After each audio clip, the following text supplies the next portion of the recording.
Hey, come on in. I'm just getting over being sick right now, so if I sound a little raspy, don't worry. You won't be able to catch it through your phone screen. But I wanted to ask you a question. Have you noticed the sheer amount of remakes that are dominating the games industry as of late? In 2023 alone, we got the Dead Space remake, the Resident Evil 4 remake, Star Ocean: The Second Story R, the Like a Dragon Ishin remake, Kirby's Return to Dreamland Deluxe, the System Shock remake, Advance Wars 1+2 Reboot Camp, the Layers of Fear remake, Risk of Rain Returns, Modern Warfare 3, and the Super Mario RPG remake, to name just a few. That's kind of a lot, don't you think? And looking at 2024, it doesn't seem like the remake train is going to be slowing down anytime soon.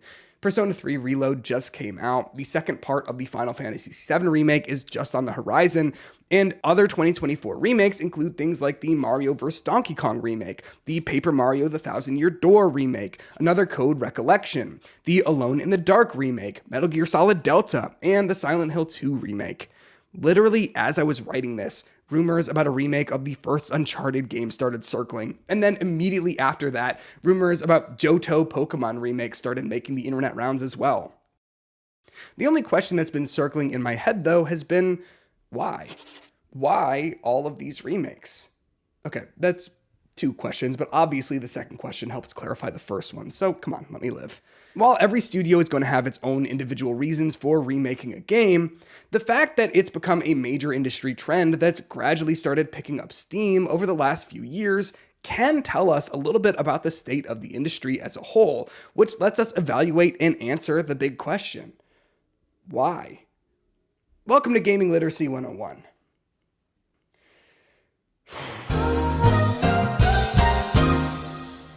So the first thing to do when trying to break down the video game remake topic is to define the difference between a remake and a remaster, since both are pretty common in the industry and often get confused. Luckily for you, I've already come up with a substantial answer on the topic that I shared in my most recent video on The Last of Us Part 2 Remastered. I'd tell you to pause this video and go watch that first one, but I'm guessing that you might not, so I brought the video to you. You see, over the last few years, the line between a remake and a remaster has gotten kind of blurred. After talking with a few other journalists and reading up on the topic, it seems like the consensus is that a remake rebuilds the game entirely from the ground up, the best of which put a fresh spin on a classic title, like with Final Fantasy VII, Resident Evil 2, Dead Space Remake, and Modern Warfare 3. Did I say Modern Warfare 3? Sorry, I meant literally anything other than Modern Warfare 3. Remastered games tend to feature less drastic changes and stick more to overhauling visuals to be viewed at higher resolutions and optimizing the game to run on newer hardware. That's my definition. It's not perfect, so feel free to add to it in the comments down below, but I think it gives us a good idea of what sort of game we're talking about.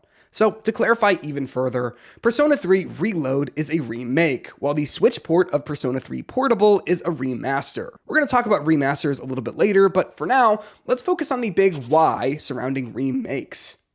I think a lot of people might have cynical answers to that question. The major recurring answer I've seen be circled online is that the video games industry doesn't have any new ideas, so studios have to resort to reusing the same ideas they've been using since the early 2000s.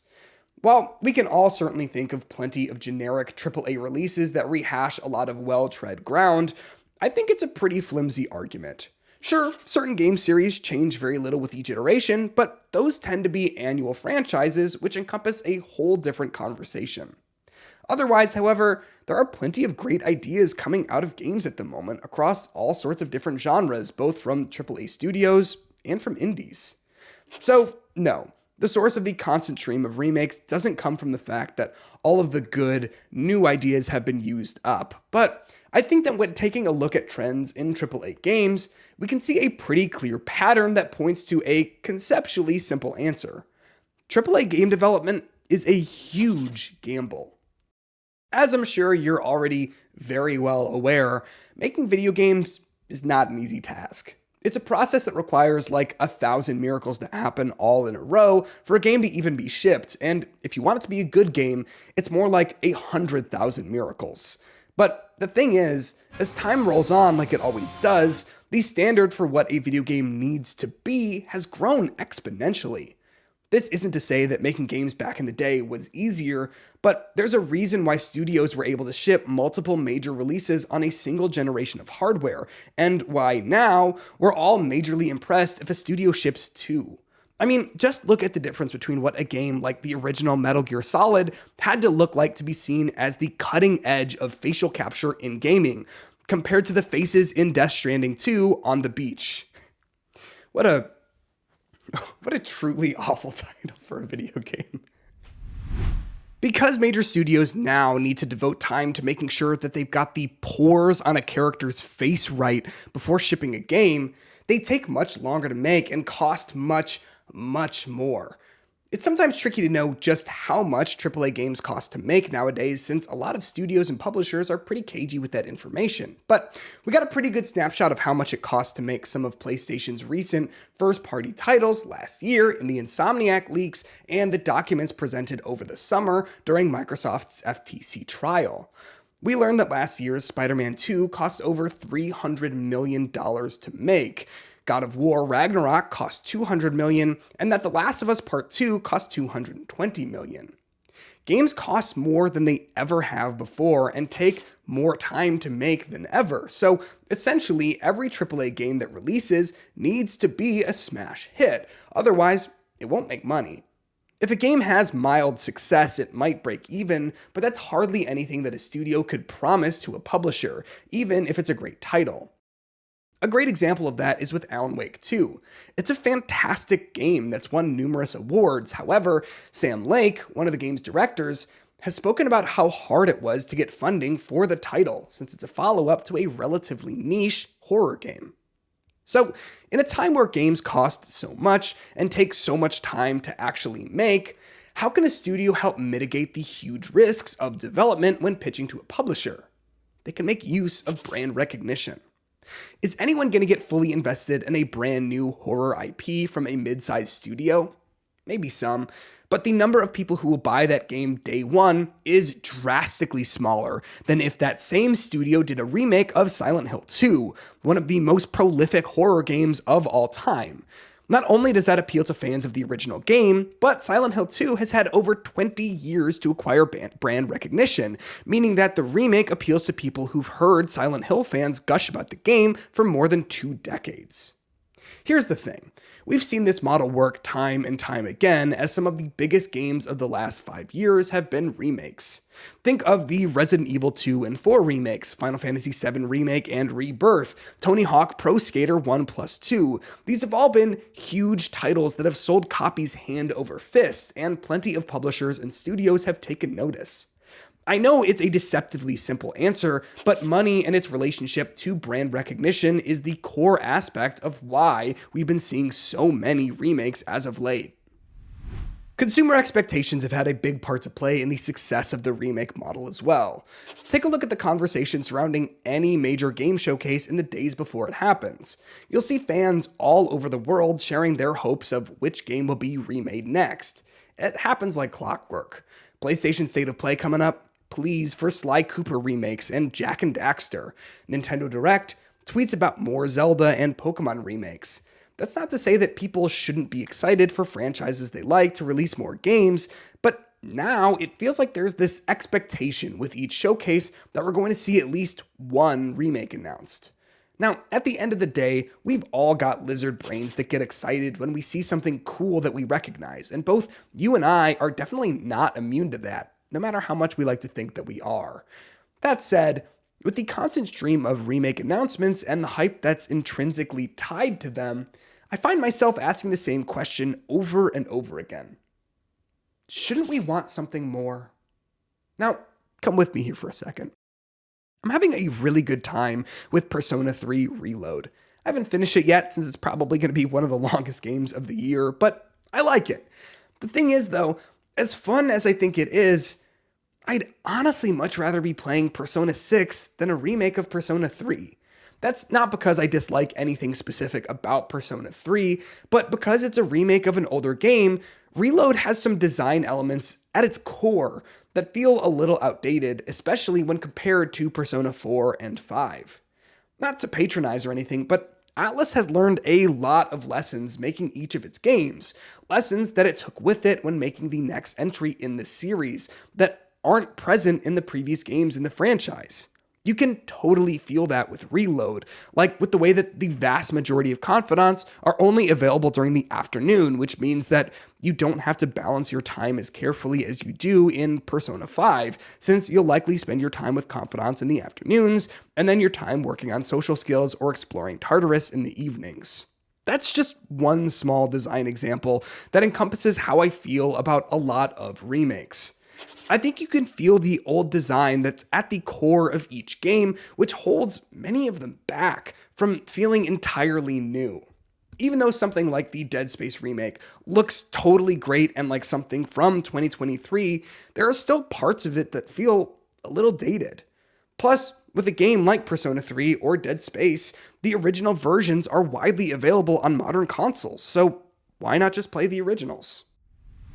As much as I personally like a good remake every now and then, I think if a studio is going to all the effort of building a game from the ground up, I'd rather they work on something new than just rehash the same old content. The problem there, obviously, harkens back to the risks with creating anything new, but I'd even be happy with new entries in a franchise over the same entries remade every 5 years or so. I even think there are clever ways for studios to keep making games in a franchise to bank on that brand recognition while also working on new ideas. Take a look at the God of War series, for example. The 2018 reboot and its sequel look almost completely unlike anything you'd have seen in the original series, but they're still able to be a continuation of the story. The reboot duology, it's a word that I really like, appealed to fans of the original franchise as well as people who were curious about it from hearing those original fans talk about it.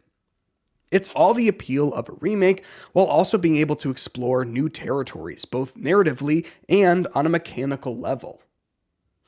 All that said, if a studio is planning on doing a remake over a reboot, there's a clear direction that I would implore them to go. The remakes that stand out most to me and to others, I'd wager, are things like the Resident Evil 2 remake and Final Fantasy VII remake, because they're full-blown reimaginings of what those original games could be in modern contexts. They took direct inspiration from the originals and fundamentally changed the core concepts to make them into games that feel new today. They bear striking resemblance to the originals, but work as their own interpretations or adaptations of them. It's awesome, and is hopefully the sort of thing that more studios will do when handling ground-up remakes. If they're not going to do that, then I personally would just prefer a remaster of an older game. To drastically oversimplify, remasters are generally simpler to make since they're built directly on the backs of original titles, as opposed to remakes that are built without that framework. Because of this, remasters can not only be a good way to preserve games and make them more accessible on modern consoles, but they can also help teams at larger studios get accustomed to making the games the studio is working on next. For example, the staff at Retro Studios who made the original Metroid Prime likely aren't still all there since that game came out in 2002. So it would be a great exercise for the new staff to work on a remaster of the original game before getting to work on Metroid Prime 4. The problem with remasters, however, is that major studios don't always give them the right amount of attention. It takes a single look at the Grand Theft Auto Definitive Editions to see that there was some oversight when putting those together. While the issues with the GTA Definitive Collection were apparent to most people with eyes, other remasters that are touted as definitive editions are also wrought with issues, like the Metal Gear Solid Master Collection Volume 1, or the Super Mario 3D All-Stars Collection, which are both generally recognized as being messy, poorly made ports. As a result, remasters aren't always a great way to experience older titles either, since the phrase definitive edition is often entirely inaccurate. So what's the solution here? It's tough to know what to do as an average consumer who doesn't have any sway on the games industry as a whole. Remakes and remasters are a flawed way of preserving older titles, since anytime an artist revisits a past work, they have the chance to misunderstand it and re-release an inferior version. For example, Eiji Aonuma, series producer for The Legend of Zelda, spoke in a 2015 Iwata Asks interview about the process for remaking Majora's Mask for the 3DS. In the interview, he describes writing a list of what in the world moments, where he felt baffled by design choices that he and the rest of the team had made with the original release. While he doesn't explicitly detail what those moments were, there are plenty of changes made to the 3DS remake that seem to inherently misunderstand elements from the original Majora's Mask. The re-release of the game that's included with the Nintendo Switch Online service has also been criticized of being a poorly made port. So how do you play the original game without having an N64 on hand? Well, emulators are a great way to experience older games on newer hardware. However, the legality of them is a little dicey. Now, I'm not telling you to go out and do something illegal here, but well, I guess I don't really have an ending to that sentence, so fill in the blank if you like. In terms of stopping the constant stream of remakes, there's not really much we can do other than to just support new IPs. Buy good, new games full price and show companies that there's money to be made in backing interesting new ideas. I don't want this section here to become some gross capitalism apologia that's all vote with your wallet, but like, this is the world we live in, so vote with your wallet. Just realistically, that's not really a good solution since individually we won't have much sway, but if all video game fans did that, then we'd see some changes. Fortunately, I've spent some time online, believe it or not. I've talked to these gamers I've heard so much about, and I'm not sure how on board they're going to be with that plan. You're great, don't get me wrong, but I worry that the we'll all have to work together to change corporate interests might be a little unattainable. I saw how fans were handling this whole Xbox exclusivity thing, so maybe we're all totally cooked. Sorry, I feel like this got kind of bleak here at the end, so let me bring it back to games one more time before I let you go. I saw a tweet that I thought was kind of profound the other day. It said this: remember when they remade Psycho shot for shot and essentially proved that you can't just reverse engineer great art by cobbling together its constituent pieces with newer technology? Anyway, Silent Hill 2. Now, obviously, it's poking fun at the idea of remaking Silent Hill 2 and how, unfortunate the remake looks to be coming along. But I think that can apply to plenty of video game remakes as well. Video games, as an art form, mean something. And simply trying to recapture the meaning of a piece of art by remaking it misses the point for me a little bit. As I mentioned before, the best remakes serve as adaptations for the original game and stand both alone and in conversation with the original to be art and say something. I think that's why those standout remakes like Final Fantasy VII are remembered so fondly. Not because they remake beat for beat, moment for moment, but because they have something to say. Class dismissed. Like and subscribe.